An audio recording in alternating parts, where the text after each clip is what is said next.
రాజధాని రైతుల సమస్యలపై చర్చించేందుకు ముఖ్యమంత్రి చంద్రబాబు నియమించిన కమిటీ భేటీ అయింది. 3 సభ్యులతో కమిటీని సీఎం నియమించారు. కేంద్ర మంత్రి పెమ్మసాని చంద్రశేఖర్ నేతృత్వంలో రాయపూడి మున్సిపల్ అడ్మినిస్ట్రేషన్ ప్రధాన కార్యాలయంలో ఈ సమావేశం జరిగింది. రైతుల సమస్యలపై చర్చించారు. రాజధాని కోసం 30,000 మంది రైతులు 34,000 ఎకరాలు ఇచ్చారని కేంద్ర మంత్రి పెమ్మసాని చంద్రశేఖర్ అన్నారు. ఇంతమంది రైతులు ఉన్నప్పుడు అనుకున్నంత వేగంగా అన్ని జరగవని చెప్పుకొచ్చారు. 700 ఎకరాల భూమిలో రైతులకు సమస్యలు ఉన్నాయని, వీటిలో వివిధ కారణాలతో సమస్యలు వచ్చాయని తెలిపారు.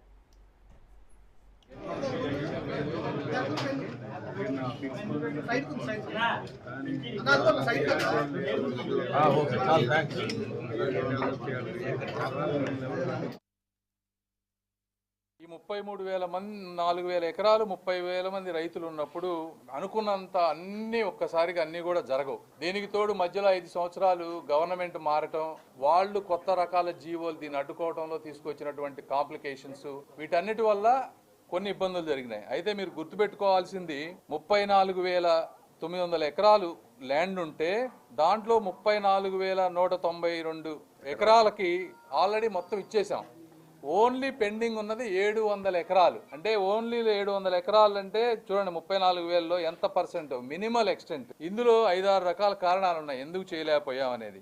ఒకటి, లేఅవుట్ యూటిలైజేషన్ ఉండవల్లిలో ఫైనలైజేషన్ అవ్వకపోవడం వల్ల 300 ఎకరాలు, లంక గ్రామాల్లో ఇష్యూస్ 166 ఎకరాలు, కోర్టు లిటిగేషన్స్ అంటే ఫ్యామిలీ తగాదాలు కానీ రకరకాల కారణాలతో ఒక 80 ఎకరాలు, అసైన్డ్ ల్యాండ్స్ అంటే పేదలకి పట్టాలు ఇస్తే అది వాళ్ళు అమ్ముకున్నాయి దాదాపుగా 37 ఎకరాలు, ఇలా ఇంకా కొన్ని 80 ఎకరాల వర్క్ జరుగుతోంది. అంటే 700 ఎకరాలు మాత్రమే మనం అలాట్ చేయాల్సినటువంటి ఇష్యూస్ ఉన్నాయి. ఈ 700 ఎకరాలు ఏ విధంగా సాల్వ్ చేస్తే పూర్తిగా దీనికి ఎండ్కి వస్తుంది అనే విషయం మీద 1 by 1 ఇష్యూస్ తీసుకుంటా వచ్చాం. ఇక్కడికి అనేక విషయాల్ని ఆల్రెడీ 15 days బ్యాక్ యాక్చువల్గా మంత్రులతోనూ ఎమ్మెల్యేలతో కూర్చొని డిస్కస్ చేశాం.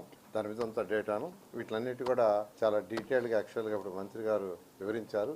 ఇవన్నీ కూడా ప్రతి రైతుకి, ఏ రైతు అయితే ముఖ్యమంత్రి గారి మీద నమ్మకంతో అమరావతి రాజధానికి 58 రోజుల్లో 34,000 ఎకరాలు ఇచ్చారో వాళ్ళ మాట నమోదు చేయకుండా ఖచ్చితంగా ఇప్పుడే మంత్రి గారు చెప్పినట్టు 6 నెలల్లో ఈ సమస్యలన్నింటినీ సాల్వ్ చేస్తాం. కొన్ని కోర్టు కేసులు ఉంటాం, కొన్ని డిఫరెంట్ ఇష్యూస్ ఉండటం వల్ల 1 by 1 సాల్వ్ చేసుకుంటూ వస్తున్నాం.